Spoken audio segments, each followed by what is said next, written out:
You're listening to Natural Resources University. In this podcast network, our hosts are university researchers and extension specialists, opening your gateway to the science of natural resource management.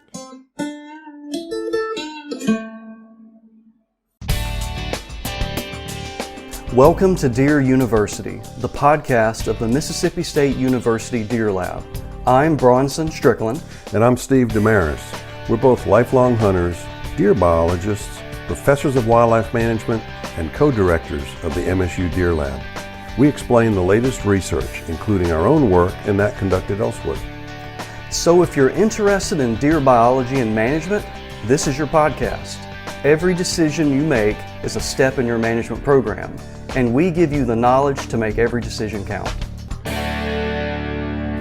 Welcome back to Deer University. I'm Steve Damaris. And I'm Bronson Strickland. And we're here to talk about things that are deer, all things that are dear to us, because we're deer nuts. And we're excited because today we have another deer nut that's a practicing deer nut biologist who's an alum of the MSU Deer Lab, William McKinley. Glad you're here, William. I'm glad to be here, guys. It's been quite a while. I mean, you were here back in the late 90s, correct, working on your master's degree and worked on an important project looking at the accuracy, further development of the Jacobson camera survey method using trail cameras. And it's still being used. Your information is still being used. We use it on an annual basis. Very proud to be a part of that research project too. It was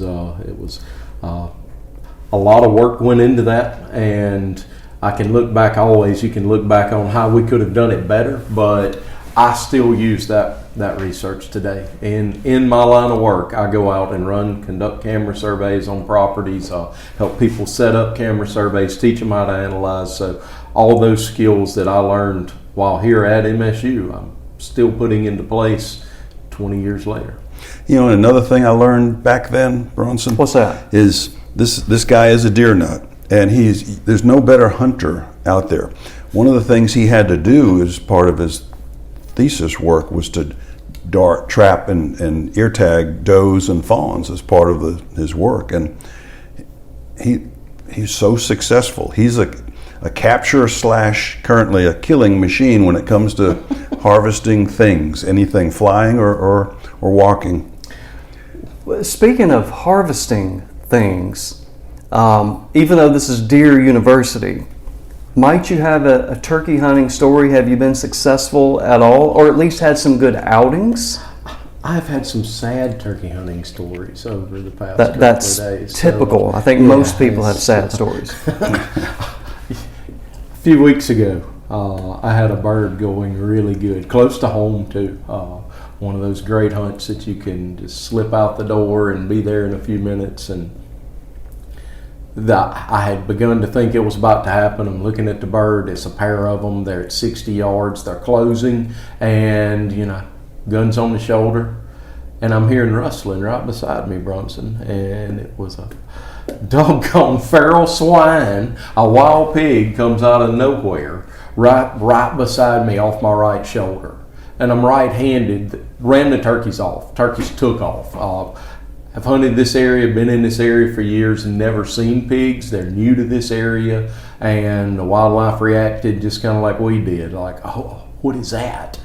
The turkeys ran off, and I didn't even get the pig. I spun on the pig to try to shoot him, and he ran on behind me, and I'm rolling, trying to get around the tree. And anyway, a sad state of affairs. Another instance of a wild pig messing something up with wildlife management, with hunting. There's just not many good stories. Can't say anything good about them. Can't say anything good. So they do taste good. Well, if but properly prepared. If properly prepared. Yeah. Wear gloves when you clean them. Yeah, but the handful of good things do not outweigh all the bad things. That's the message we try to get out to people. The bad so far outweighs the good, it's not worth it. And we've heard that story just like in all your travels. And this ain't going to be a wild pig episode, but you got me going. You got my blood pressure up. He got mine. Yeah, I bet he did. How many times have we been visiting with landowners. And there was this period before pigs and after pigs.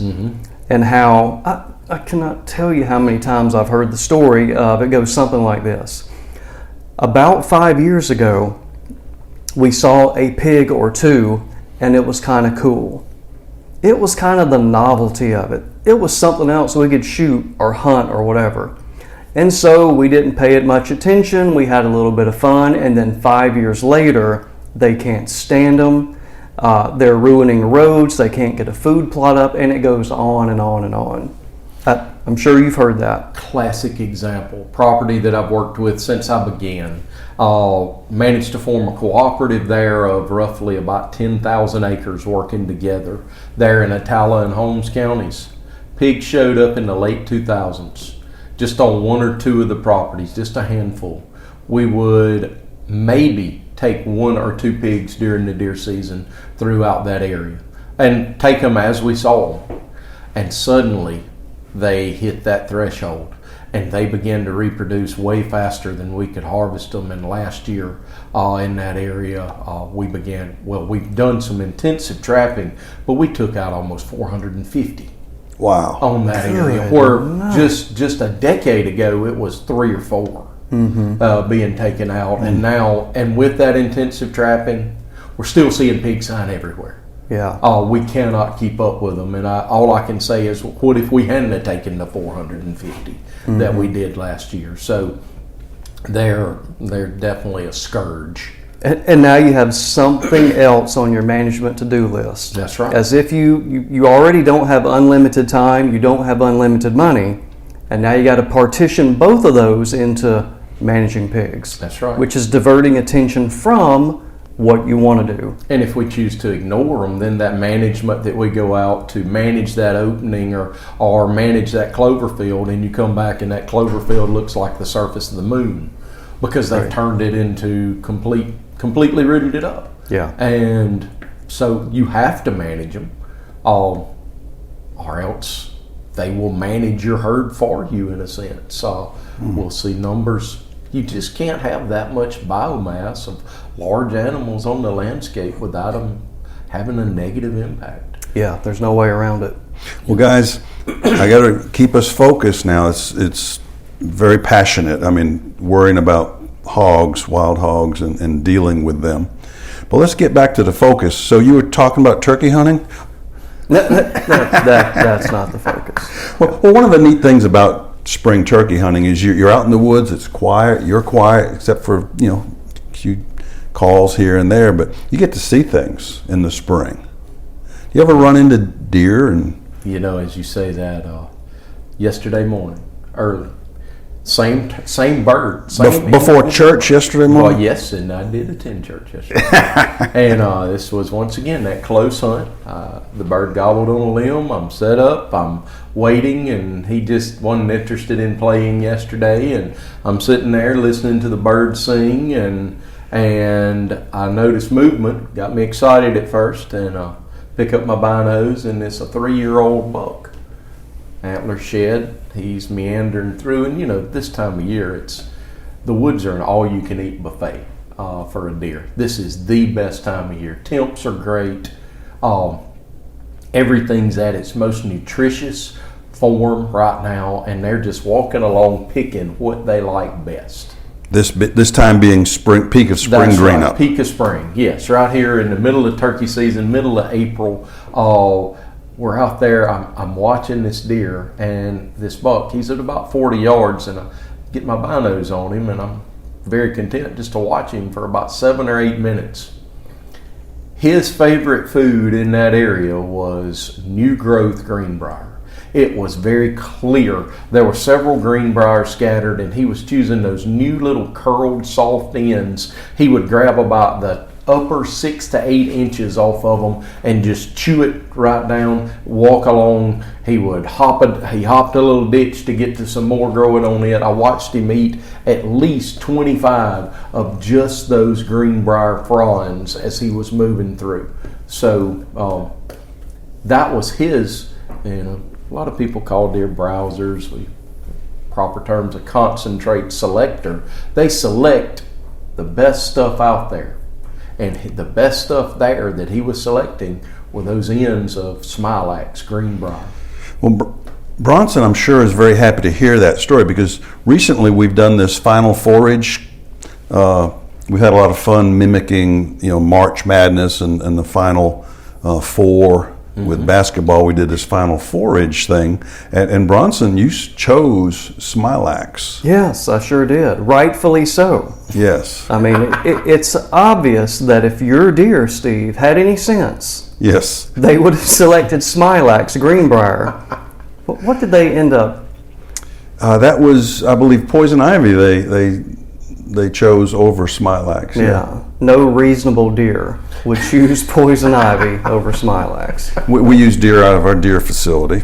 Our semi-tame deer, bottle-raised bucks, and they didn't agree with Bronson. They also didn't agree with some of Craig Harper's. He was one of our guest hosts. He didn't agree with our deer's choice either. But that's another story. Yeah, let's not rub it in. Yeah. Yeah.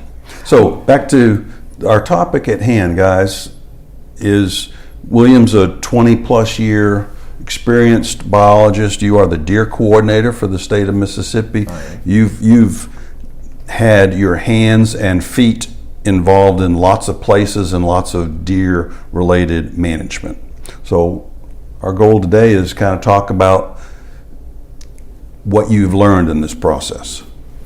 Without taking a year, we want to compress this down into an hour-ish, give or take. You're gonna limit me. Oh, I like to talk a lot. And we like to listen to you. Thank you. What have I learned over that amount of time? When I ride onto a property nowadays, and I've never actually sat down and counted, but I think I have done a site visit in every county in Mississippi. I have done at least one, with many counties having much higher than one. And we have 82 counties in Mississippi. 82 counties. So I've been in every county. I've looked at, we range from prairie soil, which is extremely basic, over here near where we are now in Starkville, just east of here. pHs can run over 8 in some of the ground, and extremely basic, and then we go down to extremely acid.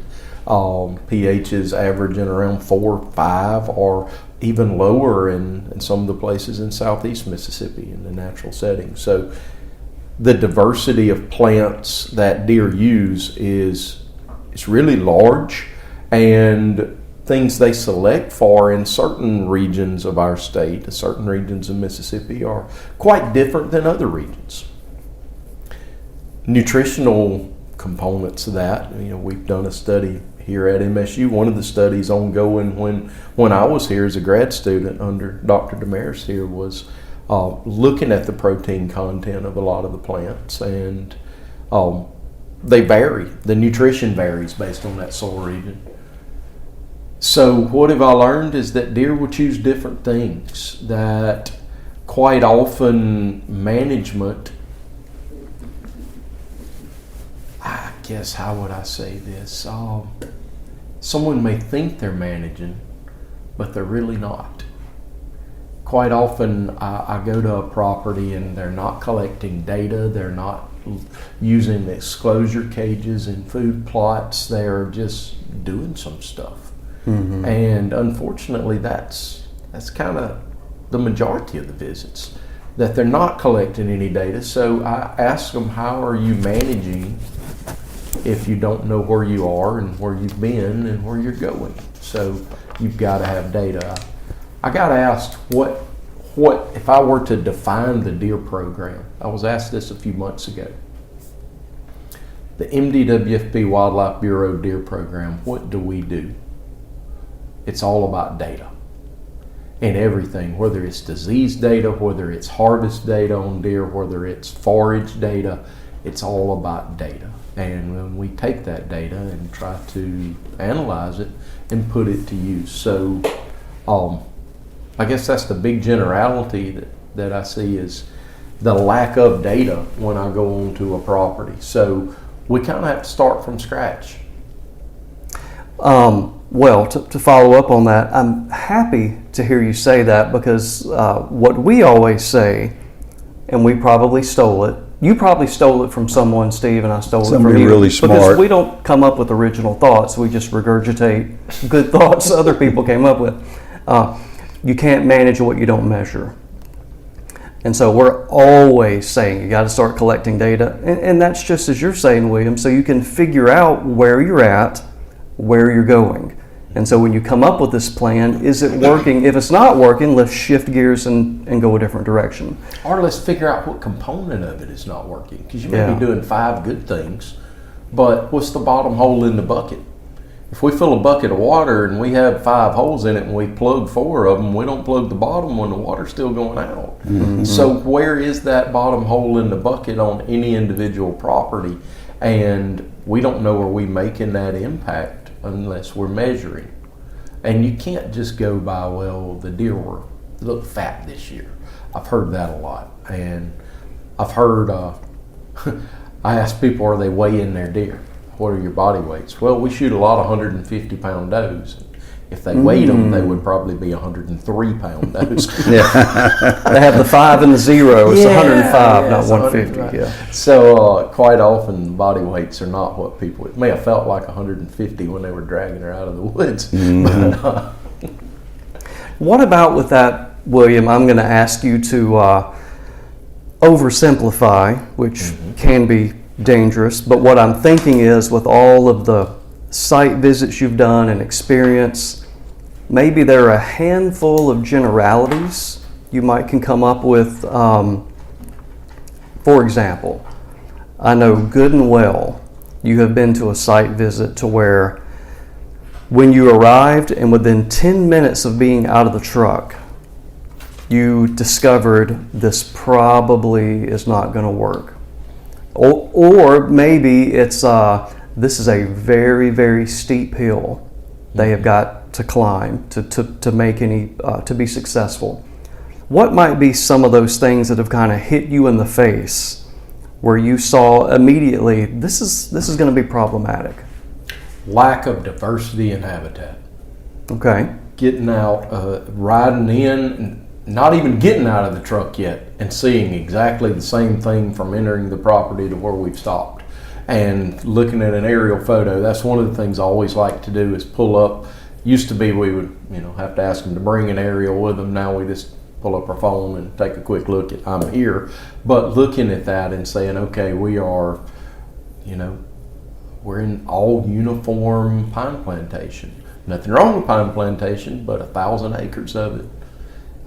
Especially even aged or all the same age. I actually went to a property that was exactly that one time. They were right at 1,100 acres of even aged pine stand, and they were at about year 9, 10. Ooh, completely canopy closed. Shaded out. Yeah. It was, you could squat down and see hundreds of yards down the rows.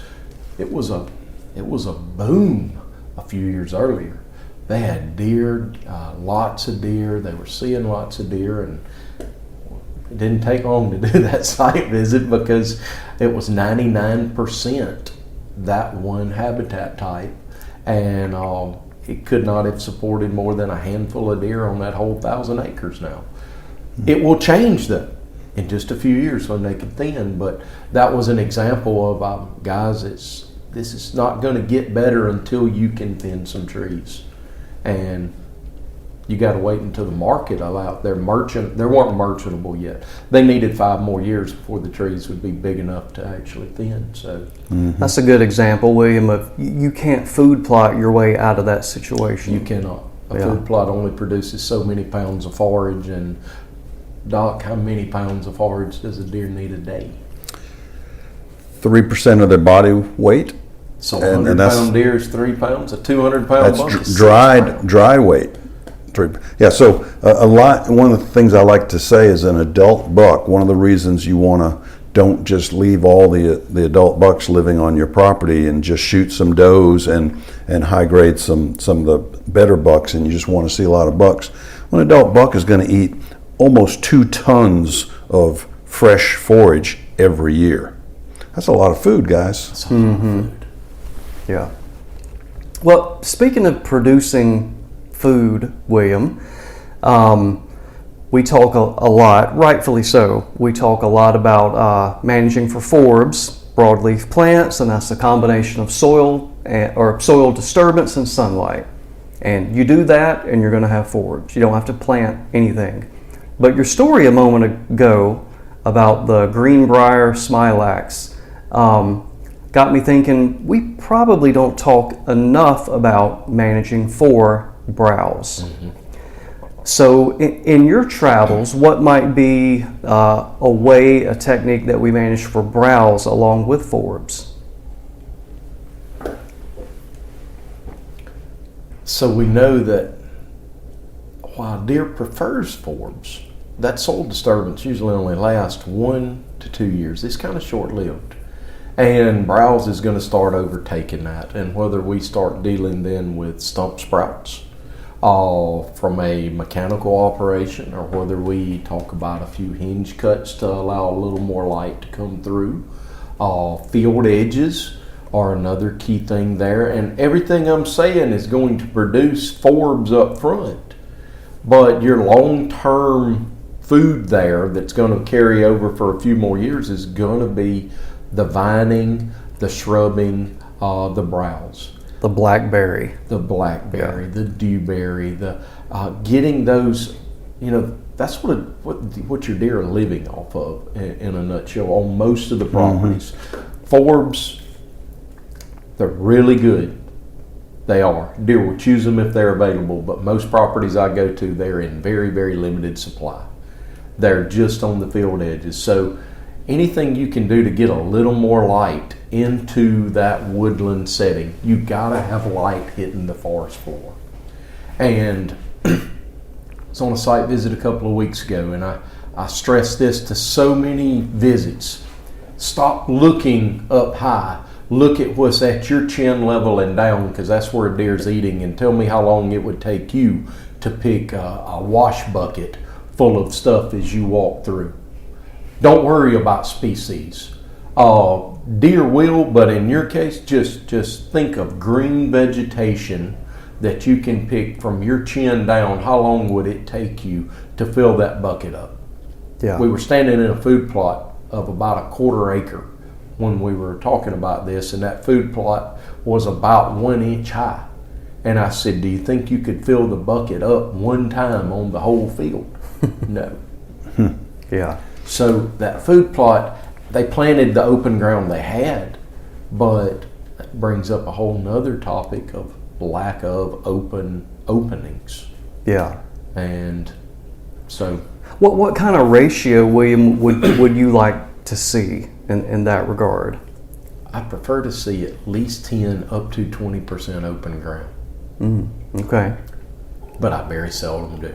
Yeah. And that would be open ground. That would include some planted in food plots, some as summer plots, some as winter plots, some as perennial plots, and some that is just managed as left open. And you set succession back with a disc on it every 2 or 3 years, and just I've even had some properties where I recommended going in and spot spraying, just simple glyphosate, weed killer. Mm-hmm. Pick out those small hardwood saplings that are coming up and go spot spray just those. Mm-hmm. It's a good way to spend a little summertime if you're up at camp and it's hot and you just want to ride around on the buggy for a little while and go kill something. Go kill a sweet gum. Instead of having a bow or a rifle, you have a backpack sprayer. Yeah. How do you feel about prescribed fire in those old fields? That's really good. That's another way of setting them back. Fire is better than the disc, in my opinion. The two combined are best. Quite often, the people will not have the ability to burn due to a whole series of circumstances which may preclude them from being able, and in a lot of cases that's simple fear of not understanding it, and or it's money. It costs quite a bit to burn. While it is a wonderful practice, getting someone with a a prescribed burner in to do a prescribed fire may cost more than they could just go get some diesel fuel and go disc it in. So it's a wonderful practice, and I'm not going to negate it at all. It's better than the disc, but quite often I point more at the disc because it's sitting right there where we park the vehicle at. Yeah. And they can go get on it when I leave that day Yep. and go apply it immediate. And it feels good. A little tractor time. Little tractor therapy. Yeah. Yeah.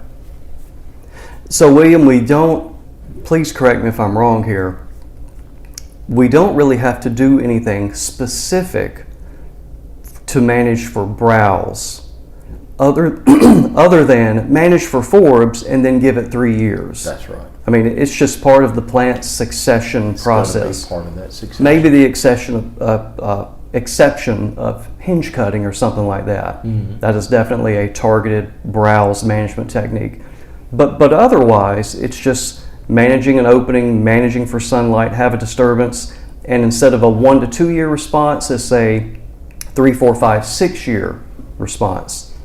And so part of your mosaic, your checkerboard of your property, that's one of the benefits of it, of staggering all of these different treatment times, is that you're going to have some bare ground, you're going to have some annual forbs, and a couple years down the road you've got browse, and just keeping all of that on a calendar and addressing it that way, you're always going to have what deer need. That's right. W, you mentioned earlier the exclosure on a food plot. Is there any benefit to putting a little bit larger exclosure out in the woods? Oh, absolutely. And, you remember the project. We started it at the same time that I started in grad school here. And what we did there is we put up 3 exclosures. And we put them on 3 national forests in Mississippi, and they have now been erected since 1999. And the differences within those are pretty outstanding. It has really taught us a lot. I have visited some of them every couple of years over my career. And most recently, just a few months back, last summer, seeing plants that almost are non-existent outside those exclosures now. Oak leaf hydrangea was one. Deer love oak leaf hydrangea.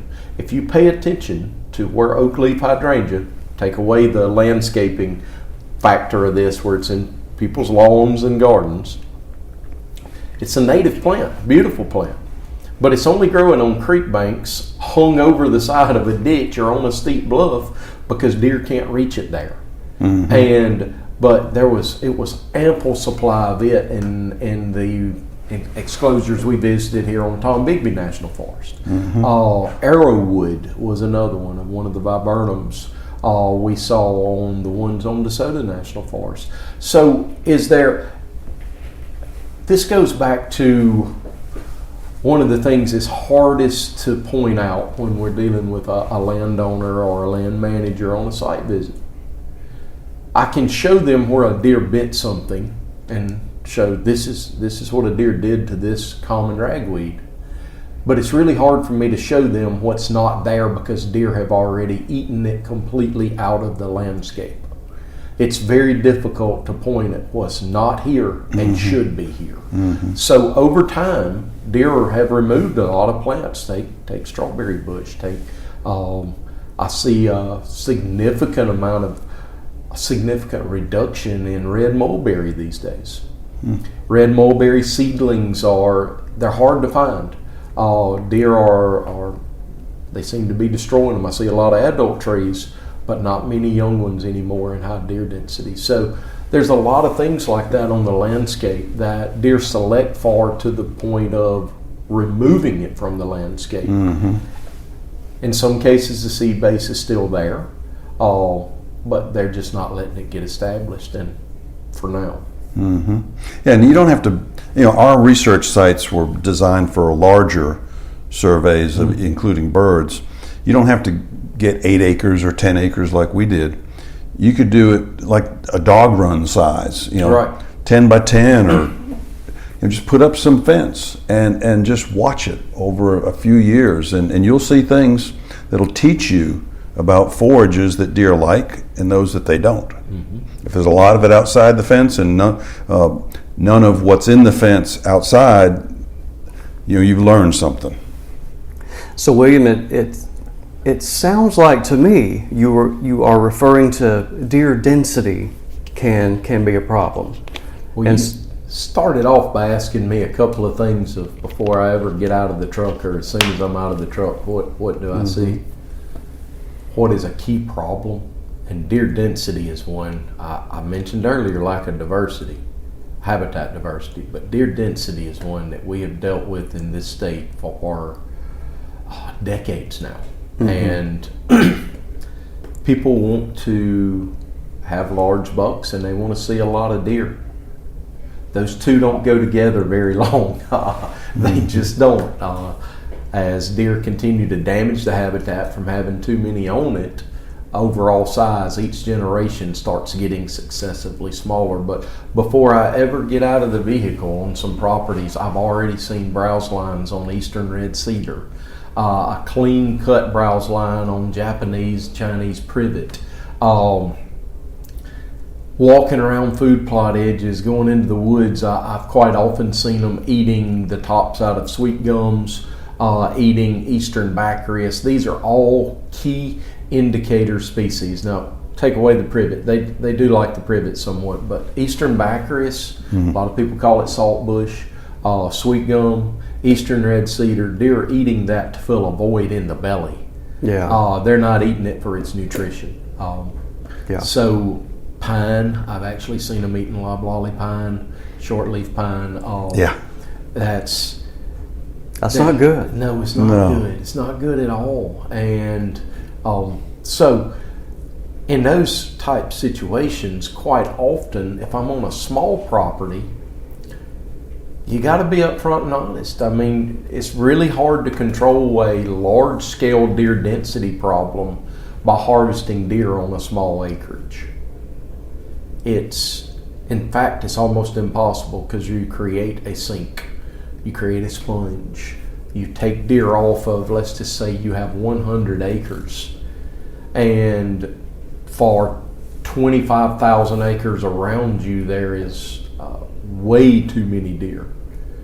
You start trying to manage your habitat and you suck more deer in. And that first sounds like a good thing till you realize that everything you're doing there, it's more deer on your landscape now, and that's great for hunting, but you take a lot of deer and you still draw more deer in. So it's a big picture setting. You can do good on small acreage, but you can do even better if you can communicate with your neighbors and form a cooperative. And that's where I was going with this, is when you can get several thousand acres, you don't all have to be shooting exactly the same antler criteria buck or the same age, or you just got to be working together and sharing some information toward a common goal of getting a healthier deer herd.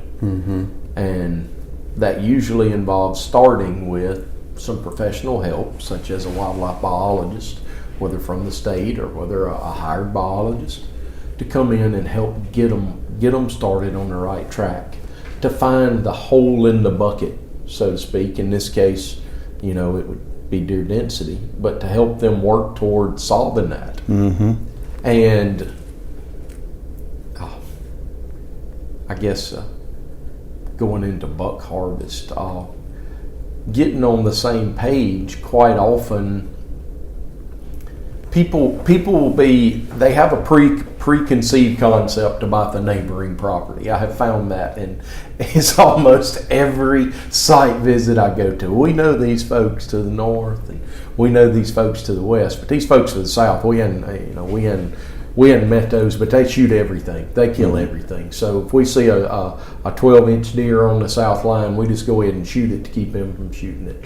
And it's a preconceived. It may be But then again, it may not be until you actually talk to those folks. So I joke around that there's a lot of young bucks shot in Mississippi, so somebody else can't shoot it. If I don't shoot it, somebody else will. He'll cross the line and get shot. So, William, you just conjured up a thought, something I've heard you say before. I thought it resonated really well. When is it more economically beneficial to spend more money on hot dogs versus food plot seed? When you're in that situation of you are a small island trying to manage deer in a sea of overpopulation, and that's where really it takes someone with a trained eye, a biologist coming in and telling you that. And quite often, if you work with let's take a state biologist, our private lands guys here in Mississippi or whatever they may be called in whatever state you're in, they're probably going to have knowledge of that area from some way. They're going to have an idea of what the deer herd is like in that area. And whether you're the anomaly or whether you are very similar to the surroundings. So if you are an island of deer management and a sea of non-management, you might be better spent to try to invite them over for a cookout. Go to the hunting camp, call them in on a Thursday night. You know, people always think weekends when you want to do something like this. Over my career, I found that Thursday nights were typically better than weekends. By weekend, the kids have ball games. They have this planned, that planned. But the work week has progressed to a point that by Thursday night, tomorrow's Friday, lights at the end of the tunnel there. That's right. The lights at the end of the tunnel. We can go ahead and go out and have a little get together and stay till maybe we would have stayed at 9 o'clock or whatever, but still get home and be back at work for Friday and finish the week out. Thursday nights get better participation than weekends. Mm-hmm. I found that consistently over time in planning meetings. So, but forming a cooperative, that's something that I set about early in my career to try to form several, and form some fairly large ones over the time, and saw success from those. When you have confidence that the neighbor's going to harvest enough does as well, because some properties get into a frustration of harvesting does. They shoot a lot, but their neighbor doesn't. The neighbor holds the mindset, well, I'm not going to shoot any because he's shooting a lot. And they fall into that mindset, and it ends up hurting everyone, because we found through some GPS studies, does can have some pretty tight core areas of just a few acres that they may want to stay on when the pressure gets on them. So, but having that neighborly concept of knowing that everybody's kind of on the same picture. I take one, it's that same property I mentioned in the Tallahassee County where the pig problem is now. Mm-hmm. We started this. We started a cooperative there and had 11,000 acres working together.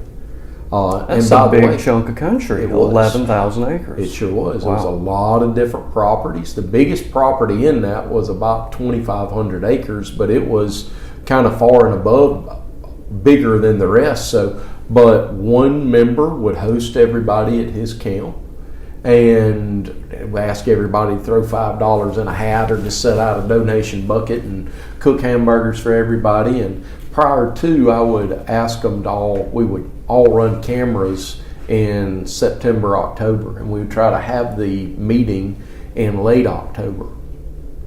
And they would all send me pictures. I'd ask for pictures of individual bucks, bucks of interest. So I didn't want every spike or 3-point or 4-point to show, but if it was a buck of interest, and I put everybody's deer up on a PowerPoint presentation and just started rolling through. But here's the thing.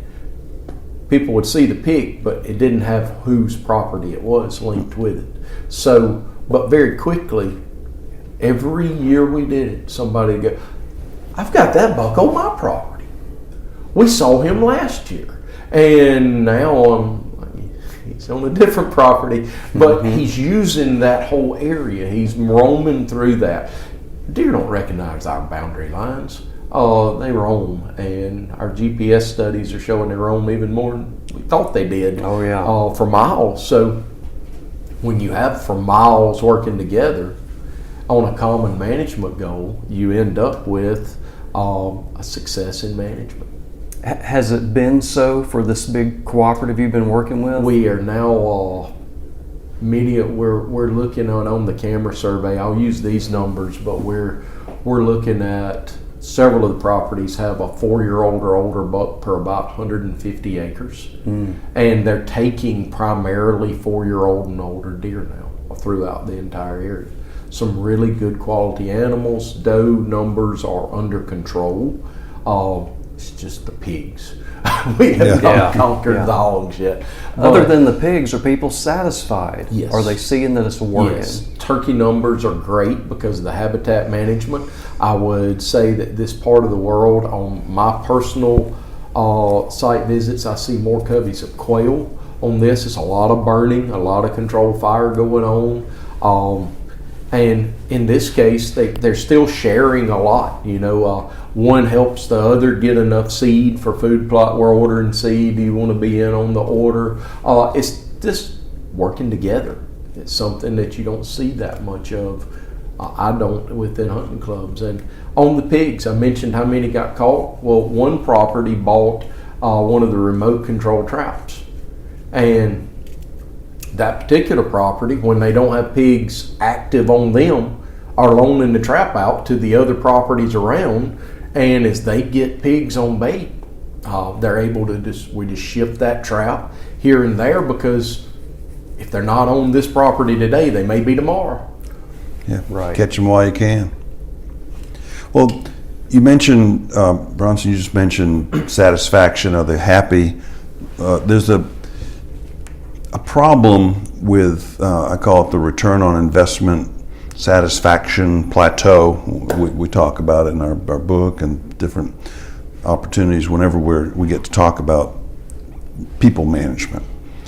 Early in a management program, there's the low-hanging fruit is pretty easy normally. You see this and that, and you need to fix these 3 things, and usually landowners and hunters see some pretty rapid improvements when they start doing the easy things, and then it gets harder and harder to make measurable progress because you're working on things that are a little bit harder to get. After a few years, we're at 3, 5, 6. Do you see people kind of reaching a plateau on their satisfaction, and what do you do about it?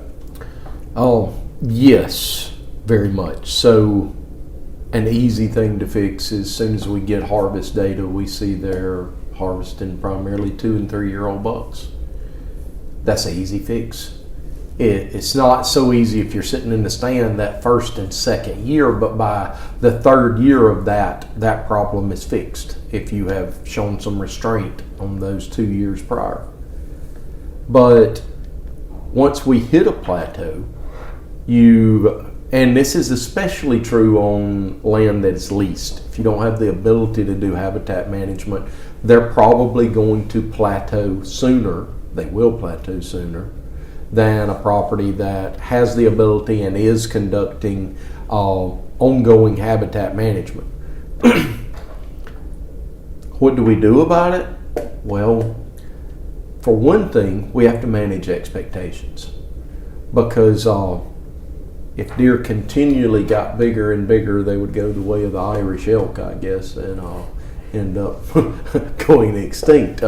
They do reach a plateau. They have a genetic potential that is a maximum size that they could ever reach. And as we approach that genetic potential, it gets harder and harder to get that last few percent toward that. And in many cases, when people realize the difficulty that may require, it may mean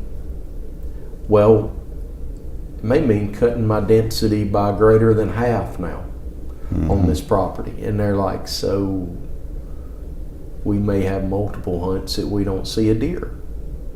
they're not willing to do that. And rightfully so.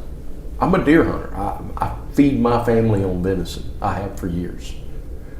I don't like to go hunting and not see deer either. Mm-hmm. So there is a happy medium in there somewhere that we have to manage those expectations for. Can we tweak some things and make things and get another couple of pounds of body weight and increase that doe body weight a little by increasing the amount of food plot acres or increasing edge?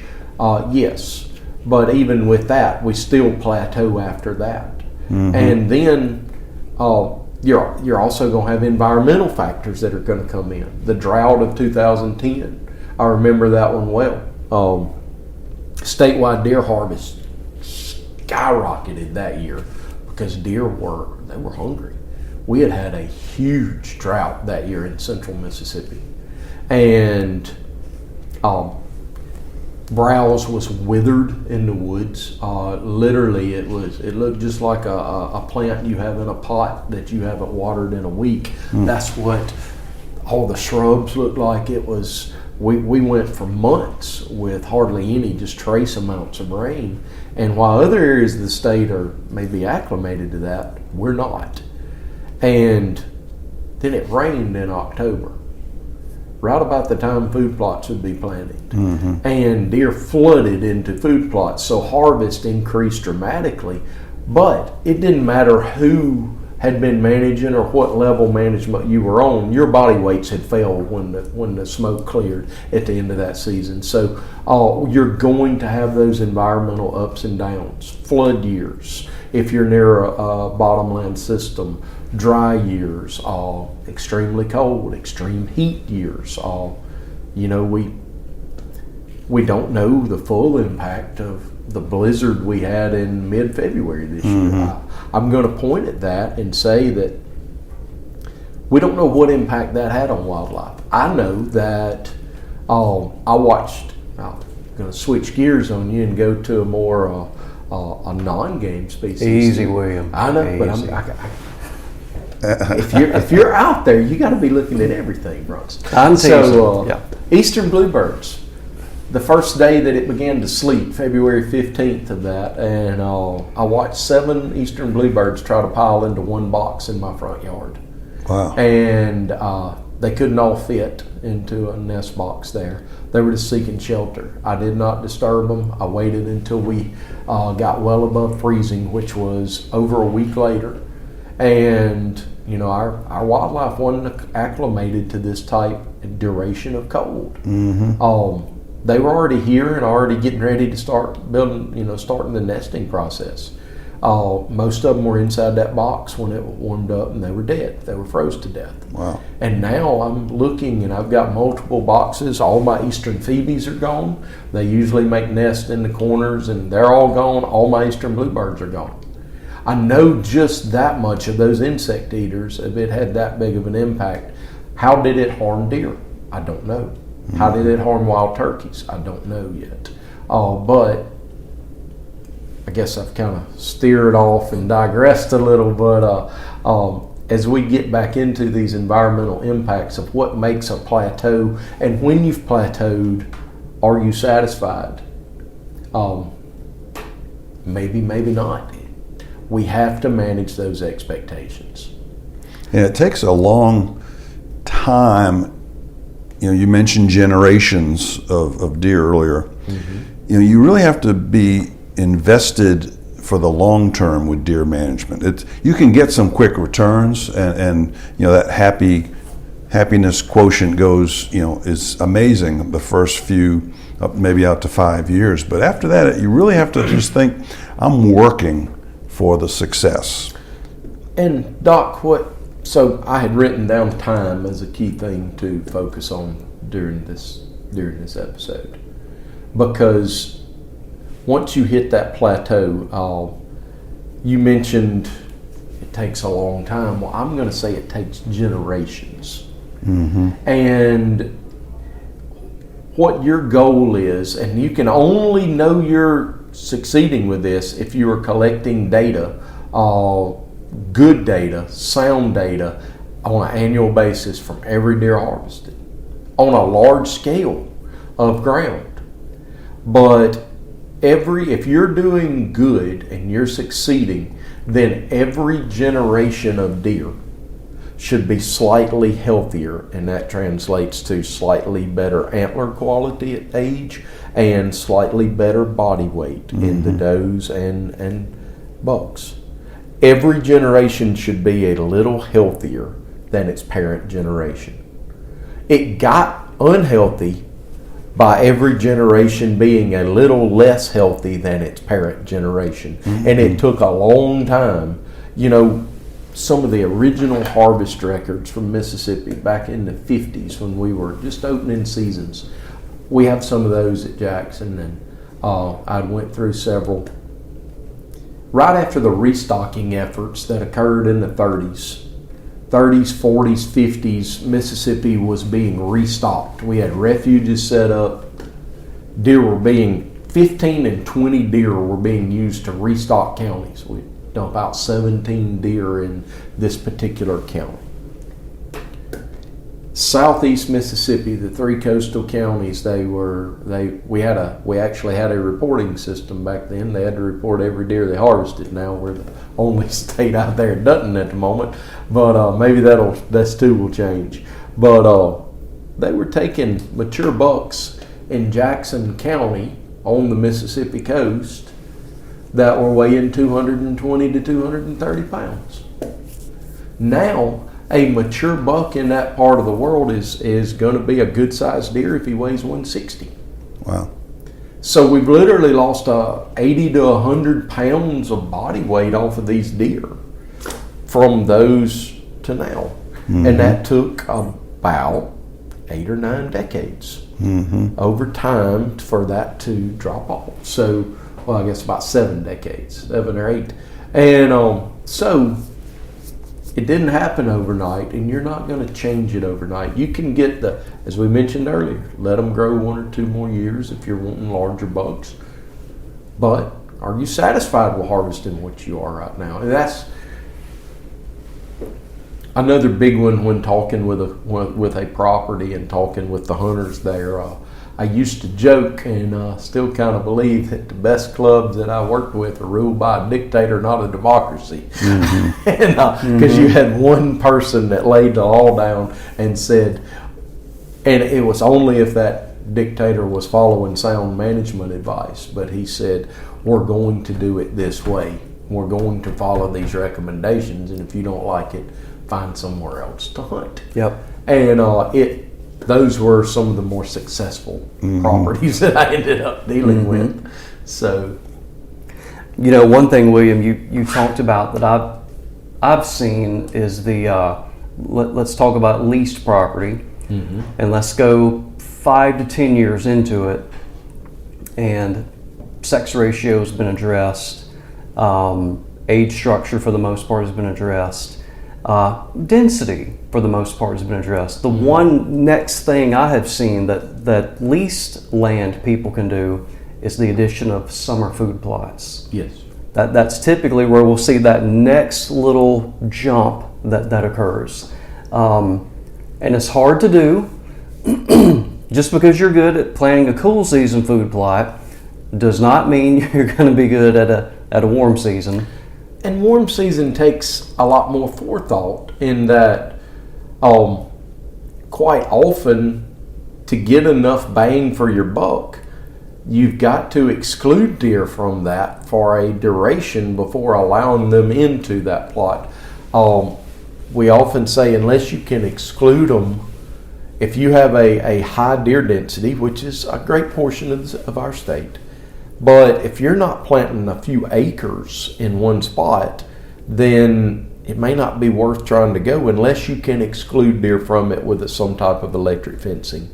If you can exclude them, a lot of push is for soybeans. But you let deer get on soybeans when they've put out their first 2 true leaves, And how many soybeans that are 2 inches tall does it take to fill up that wash bucket? Most of that field. Yeah. And they eat the entire field in a matter of 2 or 3 nights, and you gave a handful of deer a belly full for all the work that you just tried to do. Yeah. That is not getting bang for your buck there. Planting something like American joint veg or Alice clover, which at the initial may not seem as attractive, but is there until frost and will branch with every bite and keep growing, as opposed to dying when it's bit off early, is a much better solution. But even then, in order to get enough forage out of it, you still may have to fence it off and keep deer out of it for a while. These portable sun-operated, sun-based energy, portable solar fences, yes. Yeah, they're not unreasonable in terms of cost. No, I actually have one operating around my property right now. So I've got a property with 6 acres that I've converted into orchard, and a few Christmas trees I'm growing, and gardens and stuff. So I like to farm too. So with that, I wanted to exclude deer from that portion of my property, and for just a few $100, and I'm not going to call it a permanent investment, but for just a few $100, you can get an electric fencing system and reuse it each time you replant. It will last for quite some time, and this system I have is good for 5 miles. So wow, and you can get a smaller one or a larger one, and so. If you're putting $100 or $150 into a food plot per acre, it's pretty cost effective to invest in a 8 or 10 year duration portable system. I even went so far as when I was just using small ones around the garden, I knew deer were going to tear it down, and I went out and bought some plastic posts initially, and the deer hit it and broke them. So I went back and bought some more plastic posts, and the deer hit it and broke them. They have to learn it. So it's not like you put it up and they walk up and go, oh, it's an electric fence, I'll turn around. No, they try it. And when they do, they can be kind of destructive. So I went and cut a bunch of bamboo and used zip ties to tie it, because I got tired of buying posts every 3 days, and did that just so, and it had spring to it, would gild and flex right back up. And so there's ways, and then after deer learned it, I made it look a little prettier and put the post back up. But, so anyway, just improvising with a little bit of switch cane. So, William, managing deer density. Yes. You can't do it with archery equipment. Let me say that up front. Very good point. Most of the properties I work with, you can't, in Mississippi, you can't manage your deer herd with just archery hunting. There are a few exceptions. Yeah. Okay, so on that theme there, you're talking about under harvesting. If you're only using archery equipment, it's really hard to harvest enough. So let me spin it around. Are there situations you've been in or have seen where you can over harvest does? I have. And early in my career, I thought such places in our state did not exist. But over time, I found those places, and remember I was talking about our coastal counties. We got 3 coastal counties. That area in extreme southeast Mississippi, lower pH, lower nutrient quality in the forage. We're going to see through our health checks that does are producing more singles than twins. In many cases, are not even producing a fawn until they're 2 years old or older. And yes, you certainly can over-harvest does in those situations. You take that area of the world, and deer rely on yaupon and gallberry, two shrub-based plants that grow in that lower coastal plain sandy soil that now kind of dominate the landscape, because that area was burned for years and years, and now fire has been kind of suppressed out of a lot of it, and that gallberry yaupon takes over and forms the dominant canopy, and it will be very low quality food. that deer live on, which produces, they have all they can eat, it's just none of it's very good to eat. So they produce less offspring, and you can overharvest deer in that scenario. You certainly can, and we see it on properties in that part of the world. So the key being that you remove a bunch of deer, and the remaining deer, under ideal circumstances, would have better forage because you've removed deer. But here, they just have more. They already had plenty of low quality forage. Now they just have more low quality forage. Right. So you have to key that in with some active habitat management. That's right. Simultaneously to the reduction. And still, you got to be careful with your doe harvest You do. in those types of habitats. And isn't that where another example of some data collection along the way would tell you if you're headed the right direction It or not? surely would. Yeah. And harvest data would help there, but also observation data would be a huge one there. How many fawns are you seeing per doe? How many does are you seeing that don't have a fawn? Just total observations, and keeping up with that year to year tells you a lot. Guys, wouldn't it be good if there were like a mobile application that would record that information and in real time kind of tell you what your fawn Oh wait, we've got one of those. Deer Hunt. Too bad it costs like $300 to download it and use it. Oh wait, it's free. It's free. You can go to the App Store and download it for free. So there's your public service announcement there for the Deer Hunt app. All right. So William, I know that this has really turned into such a hot topic, and rightfully so. Food plots are important.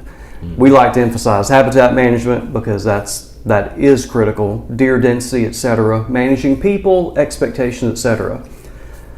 Somebody would grab me at the gas station and say, "You had that McKinley guy, that McKinley character, on the podcast. You didn't ask him about food plots and recipes and all his experience, what has been successful, unsuccessful. Do you have a handful of recipes that are kind of your fail-safe?" Let's say it this way, without you having any experience on the property, and let's say these people didn't have any experience planting, what would you say, try this first? My overall favorite food plot planting is going to be wheat, oats, white clover, either a ladino or an intermediate variety, and a sprinkling of brassicas. And you threw me a curveball with the white clover there, William. You got to explain that. I will explain it. White clover is typically considered a perennial, and it is a good perennial. But I see deer use it. If it's planted in the fall, it's typically going to be quite small. So let's take this particular planting and start with preparing the seed bed. You need a good, firm seed bed that has been soil tested and has been brought up to a pH of 6 or higher. That's critical, and that is a common overlooked step. And if you don't do that part, your food plots are going to suffer, and you might as well not plant the clover in the mix. So everything I say from here forward hinges on you took that step back in July. Coming up here in 2 or 3 months. Pull your soil test now while you're out turkey hunting one day. Get your soil test results. Figure out where you can get that lime to improve the pH of that plot. Now, we're into planting time in October. Not too early, not so it's laying out there baking in 90-degree sun. And you ideally caught the day before rain. But wishful thinking. Yeah. So you put in your wheat and oats. You cover them in whichever manner you're able to, and then you can top dress it with about 5 pounds or so of white clover seed. No more than 5, 3 to 5 pounds of this white clover, and 1 to 2 pounds of brassicas. I don't want brassicas to dominate this plot, but I know that in certain areas deer will select for them heavily, and it makes a very attractive, it makes a spot you can shoot a deer on very readily. So we're planting this field for 2 purposes. Some fields are feed plots, like a summer food plot. Some fields are hunting plots. I'm planting this field for both. This particular field is not going to be a field that I intend to disc up in the spring and plant for a summer food plot. This is my long haul plot, okay? Let's say it's 3 acres. Say it's 2 acres. 2 acres is about, see a lot of food plots of about 2 acres is amount. And we've put out wheat and oats and we've covered them, and now we top dress it with white clover and brassicas. Kale, canolas, turnips, right. Whatever. Right, any of those, you can throw them into the mix, and unless you have a cultipacker or something that will roll, then you can put all the seed out and roll over it. So it's now planted. It starts to germinate. Early in the season, deer tend to select for the oats. They love oats when they're young. So you'll actually walk along in the field and see that the grasses are going to be jumping quite early. Deer are going to be selecting the oat blades, which are wider, out of the wheat.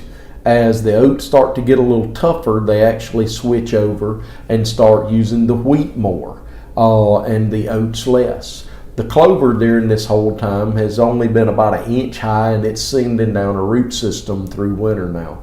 The brassicas are growing, and deer may or may not be using them that much until it starts getting fairly cold and you get a good freeze. The sugars start to concentrate in the leaves. You'll see them really hitting those over in the colder time of season, December, January. So now you've made a hunting plot that has been very attractive throughout deer season. And now we're getting those first warm snaps in February, and the clover is starting to jump. And it's starting to grow very readily. We're at a key time where if you don't have clover in a food plot, you're about to hit a time that deer are losing their antlers, they're rut stressed, they're needing to build back up that protein and calcium that they have lost through rutting, and now they're focused on eating. Their antlers have fell off in February or March, and now you've got white clover that is 12 inches high in this field, and it's out there replacing what they lost during that rut. Mm-hmm. And just winter stress, they're getting it. You've got does that are now pregnant and carrying their fawns. They're small, but they're getting that high energy burst now from that clover. This is pre-green up in the woods. You know, we're talking about early March, late February, so they're getting a window of time that just a grass food plot or even a grass brassica food plot is not really filling the void on. So you're filling a void with that clover there.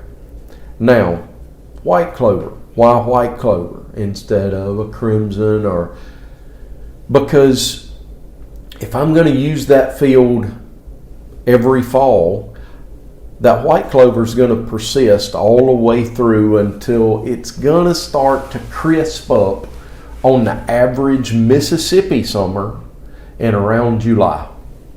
We're going to have it through June. It's going to be providing a lot of blooms, a lot of insects. Turkeys are going to be in it in April. That's another key thing. And you're seeing a lot of use in that plot. It's going to be a heavy use. Deer are going to be in it. Even when green up occurs, they're still going to use that clover some.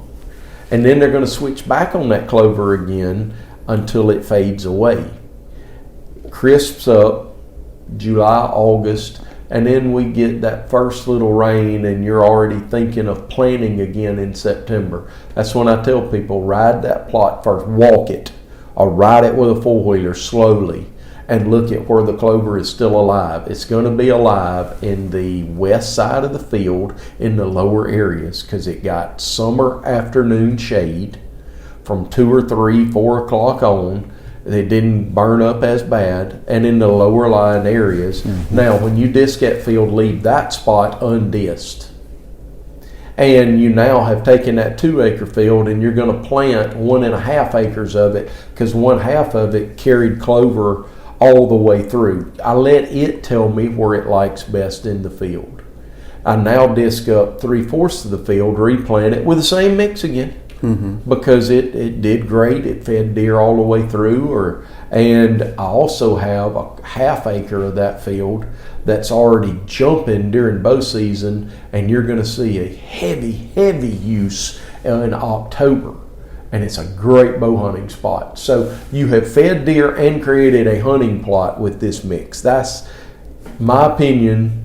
We've planted that for years and years on properties that I work closely with. It's my favorite mix.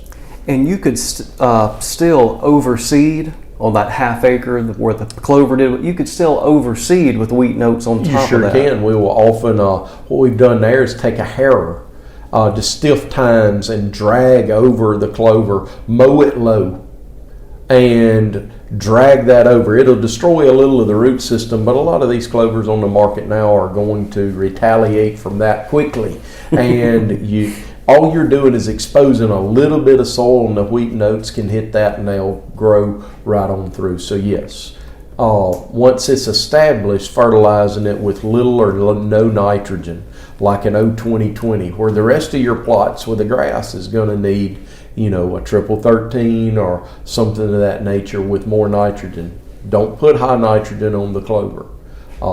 It'll look really good for a few weeks, and then you will have killed those really beneficial bacteria that are living on its roots that make its own nitrogen, and they will have gone away, and you start a cycle you can't recover from when you throw ammonium sulfate on clover. Well, Bronson, that was a great question, and he does a great job with lots of things, but I really like the way he addressed that white clover part. Really added a dimension to a lot of people that haven't thought about. That's a new recipe. Yeah. That's a new recipe we've never discussed. Yeah, that's interesting. It's quite often a recipe that I like to use when people cannot do summer plots. It's something that's there. It's still feeding deer. That particular plot is feeding deer 8 or 9 months of the year. So that's really good, and it's supplying a key window of time. Those antlers, Doc, correct me if I'm wrong, but antlers start to regrow immediately after they're cast. Yeah, they got to heal. Takes a few weeks to heal, and then that healing is part of the regrowing. William, if I were just to try to add a little sugar on top of that recipe, could you also maybe once you figured out where it's going to be perennial clover, could you maybe also go back and add some red clover and chicory, just so you could extend that window of the summer, the hot summer months? For July and August, you could add that too. You absolutely could. You could add it at the beginning. And red clover, which not to be confused with crimson clover, red clover, you generally get 2 or 3 years of, but I looked at a white clover field last year that was 10 years old. Wow. And they have sprayed it properly, they fertilized it properly, and they spot sprayed herbicide application. Bermuda grass got in it. They went in, and it was a small spot, 10 by 10, and they round up to little spots and let the clover then encroach back into that. They killed the clover in that 10 by 10, but the clover encroached. And they had kept that one clover field for a decade. How can you argue with that? Yeah. So, well, Bronson, he has brought in a lot of things besides deer today. Talked about eastern bluebirds and turkeys and feral hogs and eastern pheasants. Wow. The key to, I think, William's success is he's not just a deer nut. To be a successful deer nut, you need to be really an ecologist and think about the whole scope of things. The big picture. The big picture, looking at identifying, which holes, and it's not always the same hole that's the lowest one for each property.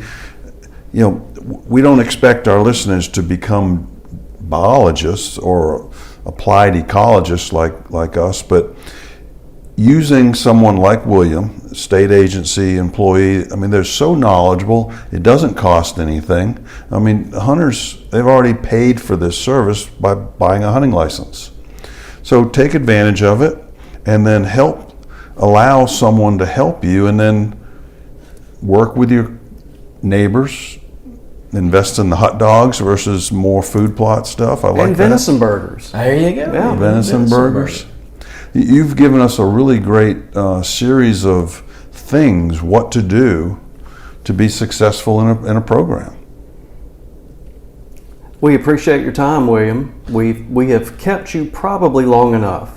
And since you didn't get that turkey the other day, it's probably in the back of your mind. Well, he's getting still back out to there. So's that pig.